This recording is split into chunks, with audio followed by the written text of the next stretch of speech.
So excited to. Thank you so much. Thank you. Well, I'm so excited to be here with you, and we have a little sequester to deal with, but outside of that, things are great. You know, I was interested in Congressman Schuster, our new chairman. We get along very well, and we have already met about the new highway bill, which is good news. And he talked about the function of government.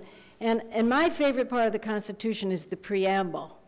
And I just love the preamble. And when I go to different schools to talk about our country, I always talk about it, because to me, this kind of all you need to know is in there, because it says, we the people of the United States, in order to form a more perfect union, meaning that it ain't perfect yet, and it's more, we have to form a more perfect union, establish justice, ensure domestic tranquility, provide for the common defense, promote the general welfare, ensure the blessings of liberty to ourselves and our posterity, do hereby establish the Constitution. Well, when you think about, I'm just going to talk to you about highways. I'm not going to go into a word of the other things. We're just going to stick to highways and transit today. If you want to ensure domestic tranquility, let's get rid of that congestion, you know? You want to have a bad time when you come home, it's after you sat out on those roads. The domestic tranquility just isn't there, let alone the general welfare and the blessings of liberty. So I see a lot of places in the preamble. So I want to say it's just great to be here with you. Where's Bud? Bud, congratulations on your new position. Let's hear it for him as AASHTO's Executive Director. And I feel that we never would have had a bill without these two people, Jack Basso and John Horsley. Are they here today? Could they stand up? Could they say, yay. Great job. Well, they provided so much help for me, including my mental health, as we went through that. What a contribution.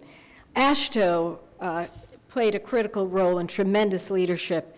And that's really why I wanted to be here in person today, because I talked to a lot of you on the phone, you know, over and over and over again as we put together those calls. But for those of you who weren't a party to that, just know this organization was crucial every single time I was about to give up. And I would like Bettina to stand up, Bettina Poirier, my chief of staff and chief counsel. Moving ahead for progress in the 21st century. That was my pick of a name. It's a good one, isn't it? MAP 21. It's better than the last one. Safety Lou. Did I ever tell you that story? I said, what? Safety Lou? What is that? Well, because it came from honoring Lulu, who was the wife of Don Young. So I couldn't believe it. Wow. What an opportunity I had. So I went home to my husband and I said, you know, I have really great news.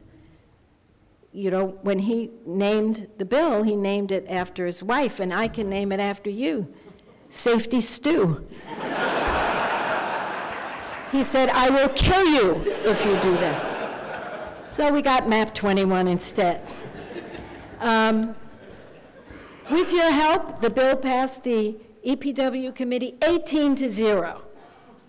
With your help, we got an overwhelming vote on the floor, 74-19, and with your help, we got an overwhelming vote in the House, 373-52, and I had more tea with Tea Party Republicans than I ever dreamed I would do in my life.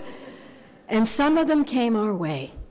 We were convinced that this was an important thing, and you certainly know that's true.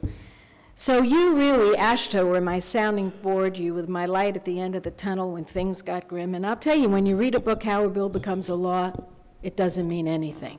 That is not the way it goes. You have, what goes on between each step is unbelievable. And truly, when I was about to just give up and say, there's no way, AASHTO was there to say, don't give up. I know you feel like it. Jack, how many times did you tell us that? And then I would say to Jack, tell me what's happening on the ground. What are the real world consequences of not having a bill? And Jack would say, I can get it for you tomorrow. I said, I need it now. Remember? I have to say that given all of the partisanship that we face in so many issues, this issue of infrastructure brings us together. Thank God there's something. When Jim Inhofe and Barbara Boxer can get together on something, this is a good thing. And, you know, we just can't talk about things that sound like environment or climate change. Can't talk about that because we're at different ends of the world. But we can talk about infrastructure, and we do believe it's a central role of our nation. So I really do believe the transportation sector is one of the foundations of our economy, because you cannot have a world-class economy unless you can move product, you can move people, and commerce moves forward. And we know we can do better. You know, every year that Texas University tells us we're losing over $100 billion a year in wasted time. That's ridiculous. So even if you're a deficit hawk, you have to be for having a good infrastructure, because it just makes no sense to have people and businesses waste all this time. Now, we've had many moves forward in terms of reforming our transportation system. We consolidated in the bill. And this was, you know, Inhofe, Boxer, and our staffs. Consolidating federal highway programs from 90 to 30, giving more flexibility to states, instituting a performance-based approach to make sure funds are used effectively, and maintaining and improving the national highway system, greatly expanding TIFIA, which was one of my dreams. And this was a wonderful moment in time when we heard from the Los Angeles mayor, Villaraigosa, and he said, you know, we've passed a really good sales tax increase for our transit system, but it's going to take us 30 years to build it out. What if the federal government came in front? You know, you have a steady stream of funding. You front the money. We can build the systems in 10 years, take advantage of the good, you know, prices that we're getting now, bids that we're getting now. And my Republican friends thought it was great.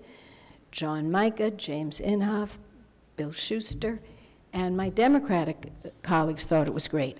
Wow, TIFIA, we've taken it from 110 million to about $1 billion. It's huge, and now we're thinking of doing it for water infrastructure, calling it, yes, WIFIA. Well, you got a good idea, go with it, you know? We want to accelerate project delivery while we maintain public health protections and the environment. We want to increase funding for highway safety. That's what we did, established a national freight policy. So here's the thing. Now we are really at the moment of truth. We have got to find a source of funding for that trust fund that makes sense. And it's wonderful to know that everybody says everything should be on the table. This is not going to be easy. We thought the last bill was hard. This is a tough one. But once we give up the idea of a fee-based system, we're in big trouble, because we will have to then, we won't be able to count on a highway trust fund. We won't be able to count on the future for our infrastructure getting the attention it deserves. So we need your help, and you've been helpful, and some of you have come up with ideas and ways already, talking about some fees at the wellhead, other ideas, and we have to continue. I often tell people, I have a car here, a car in Northern California, a car in Southern California, and they're all hybrid cars. The last one is a plug-in hybrid, so I'm getting literally 150 miles to the gallon. I never visit the gas station. Hooray. However, bad news for the Highway Trust Fund. It's not fair. I'm on the road, and I'm not paying anything. Something's wrong with that picture. Now, we want to continue to encourage hybrid vehicles and electric vehicles and the like, but they have to pay something for the use of the road. So that's just one example. And is anybody here from the trucking industry? Because the truckers deserve a shout out if they're not here. I mean, they have been so forthcoming and saying, look, we don't mind paying a little more at the pump, but we want to make sure the investments are made. And I'm so grateful to them. The only group I could truly say came forward in that fashion. And that's the kind of spirit we're going to need if we're going to actually have a program that meets the needs of the greatest nation on earth. So the good news is we've got good bipartisan relationships moving forward between the House and Senate. You saw that here. But let the record be clear, I did not have a baseball hat on. It was Bill who had the hat on. Senator Vitter, my new ranking member, is approaching it the same way Senator Inhofe, who led the way with me on it, very bipartisan in terms of infrastructure. And I feel, working with Bud and Michael and all the rest of you, it's going to be great. But I'm going to be very, very upfront with you. This is such a huge challenge that we face, and it's a challenge that we have to solve. Did I want this to come on my watch, that the Highway Trust Fund would be going down? No. Is it an awful challenge for us in these times? Yes. Can we walk away from it? No. We owe it to everyone today and to future generations to solve this problem now, because our needs are only going to grow in terms of our highways and our transportation needs. So I'm going to need you more now than I ever did before, and that's a lot because I really needed you before. But this is serious business. This isn't about Republicans or Democrats or what your philosophy is. If you believe that a great nation has to move its goods and its people and also get all the benefits of that, there are many co-benefits of that, then we need to work together. Forget the party labels, forget ideology, forget it all, and we will get this job done. Thank you so much for all you do and all you will do. Thank you very much.